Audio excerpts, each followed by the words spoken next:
How you doing, everybody? It's Wednesday the 29th, yeah, the 29th of September, and I've been away for a while.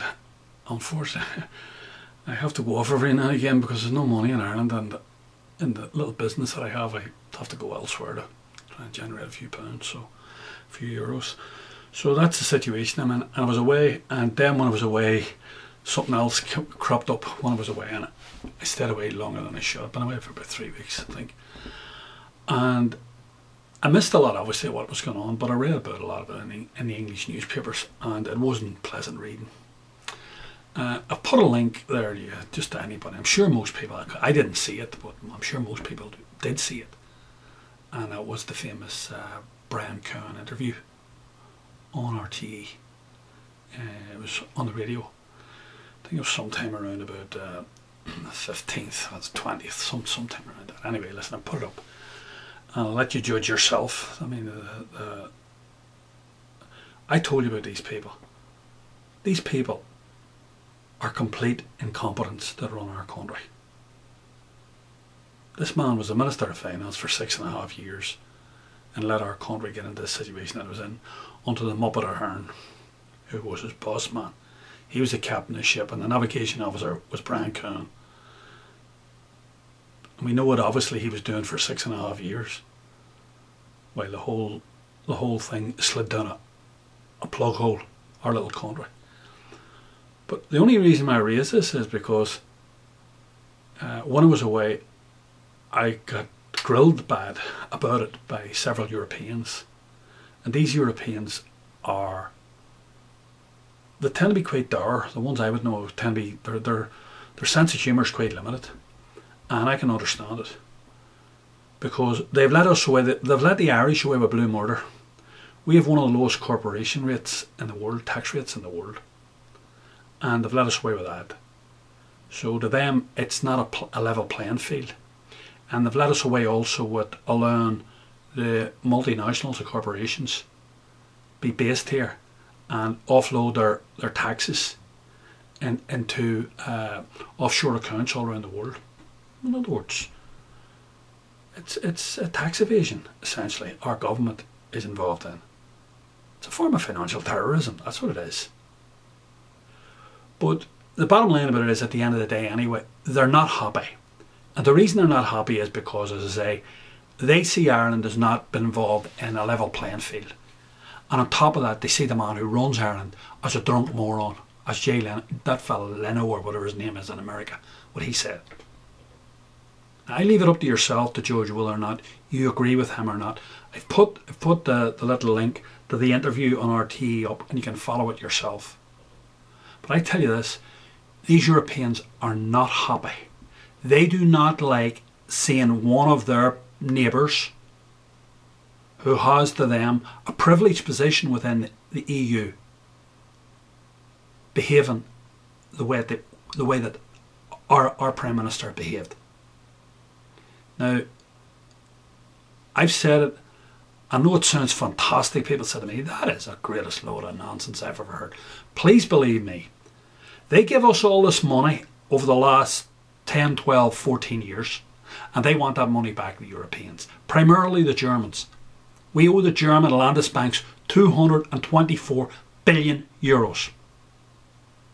Now, we're about to give them back around about 35 or 40 billion of it through Anglo-Irish.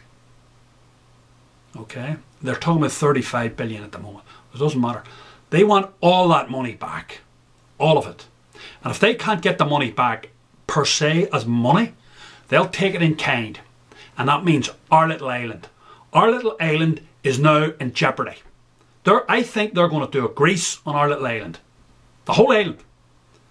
All our natural resources, whatever we've left, they'll just seize it. They'll just put clampers on it. They'll introduce it in the European Parliament. It'll be voted through, and that'll be it. Until we pay that debt off, they'll own our little island. Or they might just take it in totality as payment. People say to me, you're tall, how do you come up with these notions, and where do you... As I say, they're doing it with Ireland. They're doing it with Greece and its islands. Why do you think? Do you think they love us better? I don't think so. They're not happy with us, and I can understand it. And when you get the likes of somebody like Jay Leno, this fellow that done this thing in New York on his television program, and it has an audience of between 4.5 and 6 million people. See, that could never happen in Ireland. I told you, that could never happen on state media. The state media in Ireland, do you know what the PR, do you know what Brian Kearns' PR said it was? Nasal congestion. Nasal congestion. That's what it was. That was what's wrong with Brian Kearns.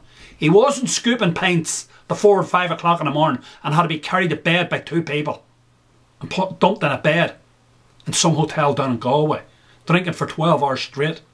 No. He'd nasal congestion. Tell you, man, it's unbelievable. They're incompetent, petty criminals. That's what they are. And they've taken our little country to the edge of an abyss, and it's just about to start.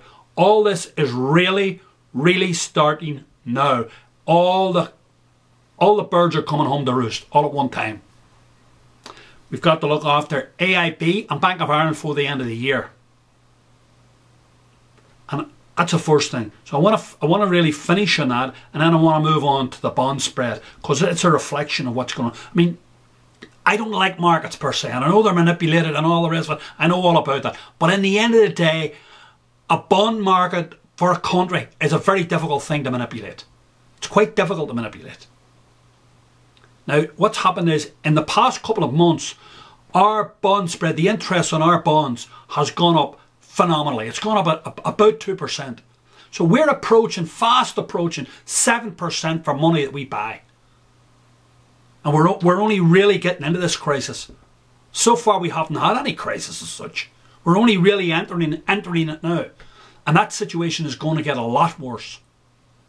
A lot worse over the next few months.